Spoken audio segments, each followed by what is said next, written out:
सभी दोस्तों को रजनी का प्यार भरा नमस्कार और प्यारी वाली गुड मॉर्निंग। तो दोस्तों मॉनसून का सीज़न चल रहा है और ऐसे में बरसात में घर में बहुत सारी चीज़ें ऐसी होती हैं जो ख़राब हो जाती हैं। तो आज का वीडियो उन्हीं को डेडिकेटेड है, यानी कि आज का वीडियो है 2 पार्ट्स में। पहले पार्ट में मैं आपके साथ में शेयर करूँगी कि मॉनसून में हम ग्रॉसरी को किस तरीके से स्टोर कर सकते हैं जिससे कि उसमें कीड़ा ना लगे या ख़राब ना हो, और दूसरे पार्ट में क्या है वो आगे बताती हूँ। दोस्तों मॉनसून में घर से लेकर के घर की चीज़ों तक को बहुत अच्छे से केयर और मेंटेन करके रखना पड़ता है। अदरवाइज़ अगर आप घर को ठीक से ध्यान ना दे पाए तो आपके घर के अंदर डैम्पनेस, सीलन और दीमक जो होती है वो आ जाती है, घर की चीज़ें ख़राब हो जाती हैं, फंगस लग जाती है और मॉइस्चर आ जाता है। बहुत सारी चीज़ें ऐसी हैं जो हो जाती हैं। और अगर किचन को हम ठीक से मेंटेन ना करके रखें मॉनसून में स्पेशली, तो किचन की चीज़ों में, क्योंकि ज़्यादातर किचन में ग्रॉसरी होती है जिससे हम खाना बनाते हैं डेली, तो ग्रॉसरी में कीड़ा लग जाता है, फंगस भी हो जाती है और वो खाने लायक नहीं रहती है। तो उससे बचाव के लिए मैं जो फॉलो करती हूँ वही आपके साथ में शेयर कर रही हूँ। मैं वैसे फ्रिज में बहुत सारी चीज़ें नहीं स्टोर कर पाती हूँ क्योंकि मेरा फ्रिज काफ़ी छोटा है और पिछले काफ़ी टाइम से ख़राब भी चल रहा है, प्रॉपर वर्क नहीं कर रहा है। तो इसीलिए मुझे कुछ ऐसे टिप्स फॉलो करने पड़ते हैं जिससे कि मेरा जो ग्रॉसरी है वो मेंटेन रहे, यानी कि उसके अंदर कीड़ा वगैरह ना लगे। तो मैं क्या क्या फॉलो करती हूँ वही चलिए आपके साथ में शेयर कर रही हूँ। इसके लिए सबसे पहला काम तो ये है कि मॉनसून के सीज़न में मैं कोशिश करती हूँ कि जो बहुत ज़्यादा ग्रॉसरी होती है वो ना लेकर के रखूँ, जितनी ज़रूरत है उतनी, और उससे थोड़ा बहुत सामान ज़्यादा लेकर के रखूँ जो कि मेरा 1 मंथ से थोड़ा सा ज़्यादा चल जाए। क्योंकि 2 महीने की बात होती है, अगर हम ज़्यादा सामान लेकर के रख लेते हैं तो ऐसे में उसमें ख़राब होने के ज़्यादा चांसेस रहते हैं। और उनको पैकेट बंद ही रखती हूँ, जो पैकेट मुझे ज़रूरी होते हैं खोलने तो उनको रखती हूँ मैं एयर टाइट कंटेनर में। दूसरी टिप जो मैं फॉलो करती हूँ वो ये कि अपने जो भी जैसे ग्रेन्स वगैरह हैं, दालें वगैरह जो भी होती हैं, उन सभी के अंदर मैं 2 चीज़ें डाल करके रखती हूँ, क्योंकि जैसे कि डबल सिक्योरिटी हो और कीड़ा वगैरह ना लगे। धूप वगैरह जैसे निकलती है तो अपनी दालें जो होती हैं, जितनी भी ग्रेन्स होते हैं, उनको सूखने के लिए देती हूँ जिससे कि उसके अंदर कोई भी अगर जाला वगैरह लग जाता है तो वो निकल जाए। इसके अलावा इसके अंदर तेज पत्ता जो होता है, बे लीफ जिसको हम कहते हैं, वो हमेशा डाल करके रखती हूँ मॉनसून के सीज़न में, और इससे थोड़ा सा बचाव हो जाता है, इतना कीड़ा वगैरह नहीं लगता। इसके अलावा आप ये देख रहे हैं छोटे छोटे से पैकेट्स जो कि मैंने डाले हुए हैं, ये भी मैं डाल करके रखती हूँ। ये कीड़ों से बचाती है और हमारी जो दाल मसाले वगैरह होते हैं उनको ख़राब होने से बचाती है। ये मैंने लिया हुआ है, एक 2 टैबलेट हैं और उनको मैंने एक कपड़े के अंदर डाल करके इस तरीके से पैक कर दिया है। तो बे लीफ और ये टैबलेट्स ये मैंने दोनों ही डाली हैं। ये झंडू का मुग्ध रस है, तो आपको किसी भी ग्रॉसरी शॉप पर भी मिल जाएगा, मेडिकल शॉप पर भी मिल जाएगा, और पानी में घुलती नहीं है ये, तो मुझे अच्छी लगी। तो ये मैं इसको इस तरीके से कपड़े में डाल करके दाल के अंदर दबा करके रख देती हूँ। हाँ, लेकिन ये ध्यान रखती हूँ कि गलती से खाने के साथ में कुक ना हो जाए। तो बस इस तरीके से रखती हूँ जितनी भी ग्रॉसरी या ग्रेन्स होती हैं। और जो कंटेनर होते हैं उनको हमेशा मैं साफ़ ही करके रखती हूँ। इससे क्या होता है ना, कई बार हम गंदे कंटेनर में रख देते हैं या यूज्ड कंटेनर में रख देते हैं, तो उससे ये प्रॉब्लम होती है कि आपके अगर कंटेनर के अंदर जाला वगैरह लगा हुआ है, कई बार थोड़े बहुत फूड पार्टिकल रह जाते हैं तो उसमें जाला वगैरह लग जाता है कीड़े वगैरह का, तो उससे क्या होता है आपका बाकी ग्रॉसरी भी ख़राब हो जाता है। इसके अलावा जैसे सूजी, बेसन, मैदा, ये जो चीज़ें हैं, या अनियन पाउडर वगैरह है, इस तरीके के पाउडर जो होममेड होते हैं या मैं घर पे बनाती हूँ या मार्केट से परचेज़ कर लेती हूँ बहुत बार, तो इन सभी को मैं फ्रीज़र के अंदर रखती हूँ। फ्रीज़र इस टाइम पर मैं खाली रखती हूँ क्योंकि इसके अंदर बहुत सारा सामान ऐसा होता है जो कि हम रखेंगे तो वो सेफ़ रहता है। और इन चीज़ों के अलावा जो मसाले जिनमें कीड़ा जल्दी रख सकता है, जैसे कि आमचूर पाउडर हो गया है, या होल मसाले होते हैं, साबुत वाले खड़े मसाले होते हैं, तो अगर उनको हम इस तरीके से करके फ्रीज़र में रखेंगे तो इनकी जो खुशबू होती है वो सालों साल बरकरार रहती है और कीड़ा लगने से भी बचता है। तो जो मसाले मैं बहुत कम यूज़ करती हूँ, रेयरली यूज़ करती हूँ या कभी कभी स्पेशल ओकेजन पर यूज़ करती हूँ, उनको मैं फ्रीज़र में रखती हूँ। अब बात करती हूँ नमक की। तो नमक को अगर हम मॉनसून के सीज़न में इस तरीके से स्टील का चम्मच डाल करके यूज़ करते हैं तो कई बारी स्टेनलेस स्टील का जो स्पून होता है उसके अंदर मॉइस्चर आ जाता है, जो कि आपके सारे नमक को सॉगी कर सकता है, या फिर पानी आ जाता है नमक के अंदर, तो हो जाता है ना, जम जाता है। तो उसके लिए मैं हमेशा इसके अंदर लकड़ी वाला ये जो वुडन स्पून होता है ना, उसको मैं यूज़ करती हूँ।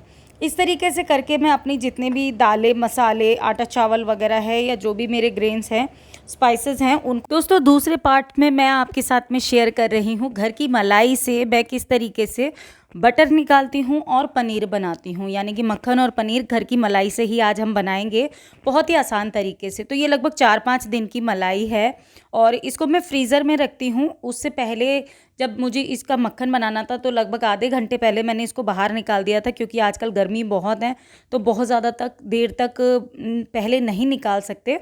और उसके अंदर डाल दिए हैं मैंने 5 से 6 क्यूब जो हैं वो इस तरीके से आइस क्यूब डाल दिए हैं, बर्फ़ के टुकड़े डाल दिए हैं, और थोड़ा सा डाला है मैंने इसके अंदर पानी।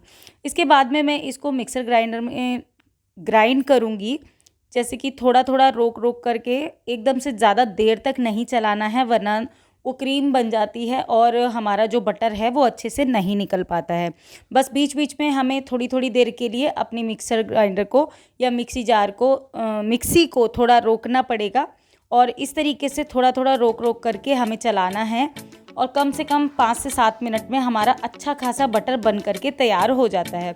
अब देखिए ये मेरा बटर तो बन गया। अब इस बटर को मैं क्या कर रही हूँ, हाथ से दबा दबा करके इस तरीके से मैंने एक बड़ा सा बॉल बना लिया है, जिससे कि इसका थोड़ा पानी जो होता है ना, बटर की जो लस्सी जो होती है वो निकल जाएगी। और इसको बटर को बिल्कुल साफ़ करने के लिए मैंने यहाँ पर एक बिल्कुल ठंडे पानी का बोल और रखा है।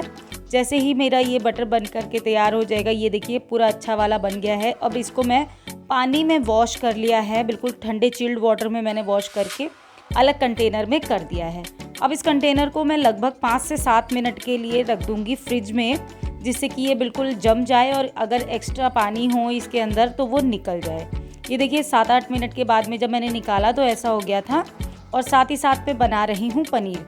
जो इसकी लस्सी थी, जो इसका जो बचा था लेफ़्ट ओवर पार्ट, उसको हमने इस तरीके से गैस के ऊपर चढ़ा दिया है और इसके अंदर हल्का सा मैंने विनेगर डाला है। वैसे विनेगर डालने की भी ज़रूरत नहीं पड़ती, ये खुद ही फट जाता है, लेकिन फिर भी मैंने थोड़ा सा डाल दिया है। और बिल्कुल सिम फ्लेम पर हमें हल्के हल्के चलाते हुए इसको बिल्कुल इस तरीके से, ये दूध फट जाएगा। दूध क्या, ये लस्सी होती है, ये अपने आप ही इस तरीके से अलग हो जाता है पानी पानी, और इसमें से जो थक्के होते हैं दूध के पार्टिकल वो अलग हो जाते हैं।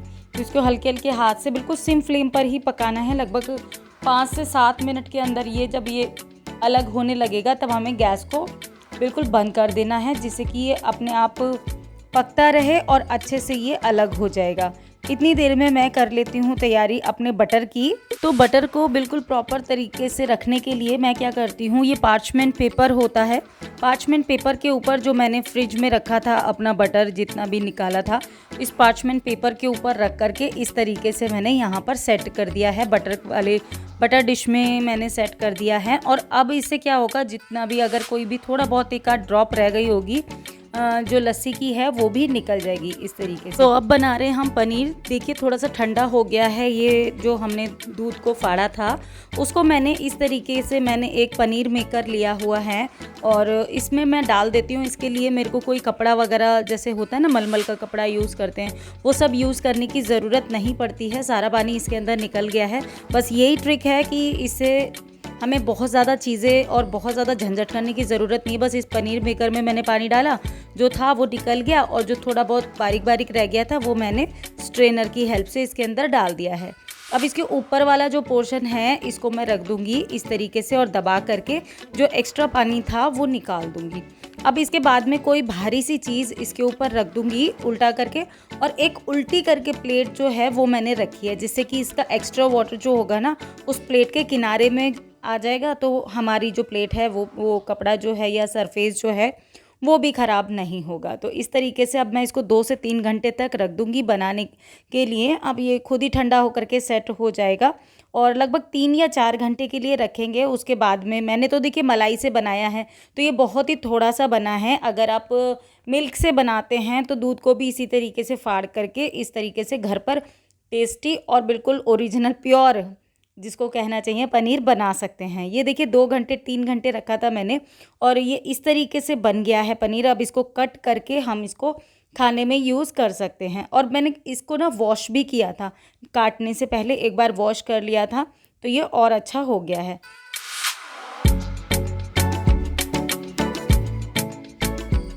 गर्मी बहुत हो रखी है और ह्यूमिडिटी इतनी है, बारिश के बाद में ना चिपचिप वाला मौसम हो गया है।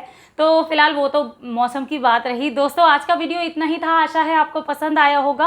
अगर कुछ भी अच्छा लगा, कुछ भी हेल्पफुल लगा ना, तो वीडियो को लाइक ज़रूर किया कीजिए। आप सबका एक लाइक बिल्कुल फ्री होता है, लेकिन मुझे काफ़ी मोटिवेट करता है।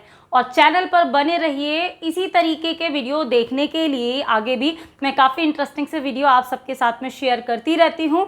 DIY, होम डेकोरेशन, गार्डनिंग से रिलेटेड, होम ऑर्गेनाइजेशन से रिलेटेड, स्टिचिंग से रिलेटेड वीडियो मैं आप सबके साथ में शेयर करती रहती हूँ। तो इस टाइप के वीडियो देखने के लिए चैनल को सब्सक्राइब कर लीजिए विद बेल बटन। और मैं आपसे जल्दी मिलूंगी एक नए और इंटरेस्टिंग वीडियो में। तब तक के लिए बी हैप्पी, बी एक्टिव, अपना ख्याल रखिए और मस्त रहिए। Bye bye.